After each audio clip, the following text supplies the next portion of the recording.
And I started in the industry, as quite a young female. And it's been having to get over that hurdle of facing negative opinions, right? And hearing them from, various sources in the industry. And I think the biggest thing is opinions can be wonderful. They can help you grow, but they can also affect your mindset and even your mental health. In honor of International Women's Day, I'm excited to host a series of interviews with the incredible people of PPI. Through these conversations, we aim to share their inspiring journeys and recognize the significant contributions they make to our organization and the industry. So join us as we celebrate their stories and the impact they have on PPI. I'm here with Kendall Harris, our Regional Director of Strategic Growth for Ontario. And I'm really excited to have her share her story on what has brought her so far in her career. So Kendall, we're going to start way back. Where were you born and raised? And what did you want to do when you grew up? So I was born and raised in Victoria, BC on the island. And I actually grew up in a family in vet medicine. So my mom worked in the industry, my aunts and uncles were in the industry. And so growing up, being surrounded by animals and being a huge animal lover, I wanted to be a veterinarian.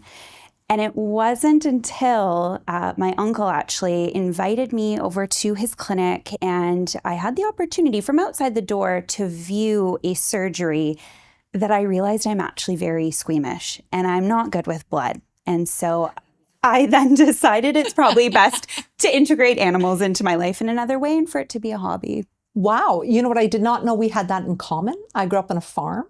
Mm-hmm. I was going to be a veterinarian until I worked for a summer job at a clinic, and I learned what euthanasia was.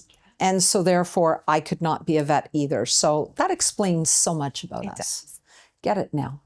So then what was your first paying job that you've had? So actually back when I was in high school and all the way through university, I was a lifeguard. I also taught swimming lessons. I also taught aquafit classes. Oh, wow. And it was a phenomenal job. Being in school, I made many friends that I kept throughout, the rest of my life. Friendships were formulated. And, it was the start of teamwork for me and being in that fast-paced environment and, a lot of stressful situations as well and emergencies.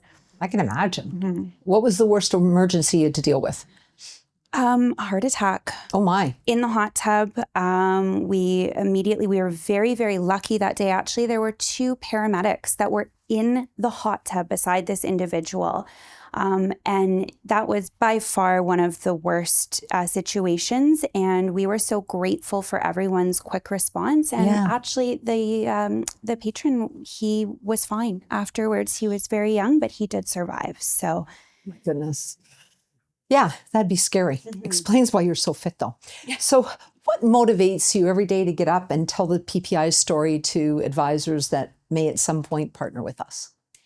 I think the biggest thing for me is I take a lot of time of reflection. I think about all of the relationships that I have formulated throughout my career and especially my time at PPI, and relationships are so huge for me. And at the end of the day, that's what keeps me motivated.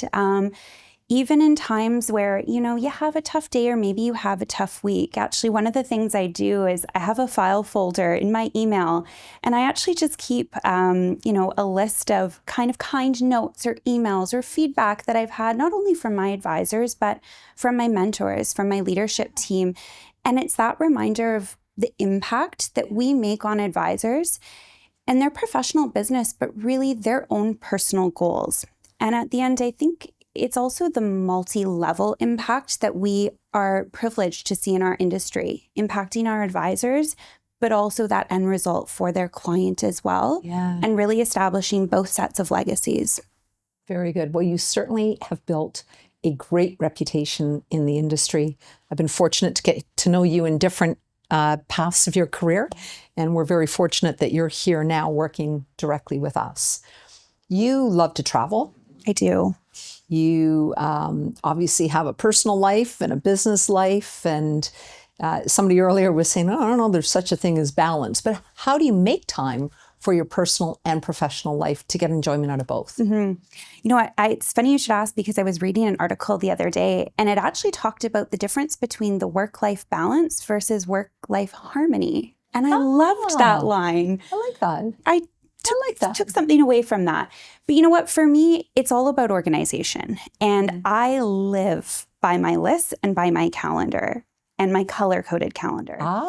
And so a big kind of piece for my work-life balance or my work-life harmony has really been scheduling priority times for my personal life.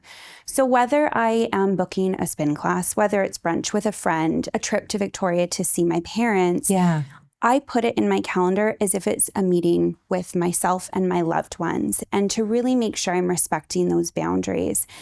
I think it's also very important because as part of my role and part of what I love about my role, we both know we're so social.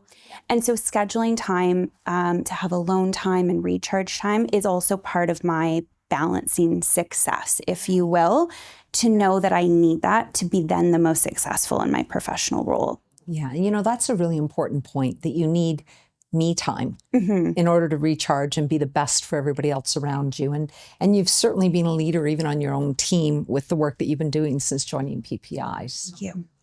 So you've built a great career so far, and you've got a long career ahead of you. But what's been the biggest obstacle that you've had to overcome so far?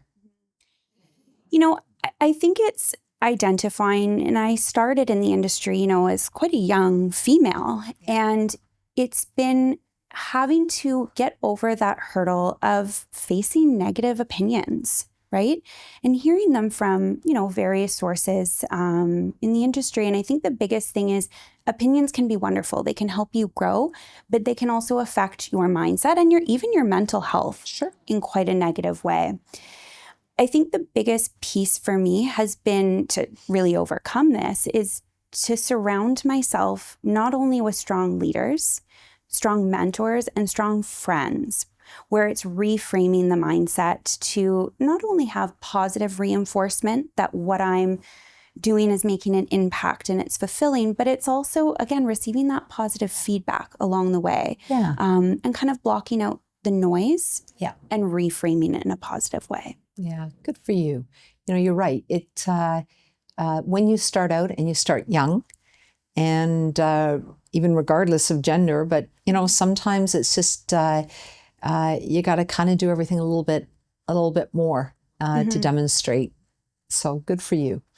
You've had a lot of great advocates and role models, I'm sure, in your life.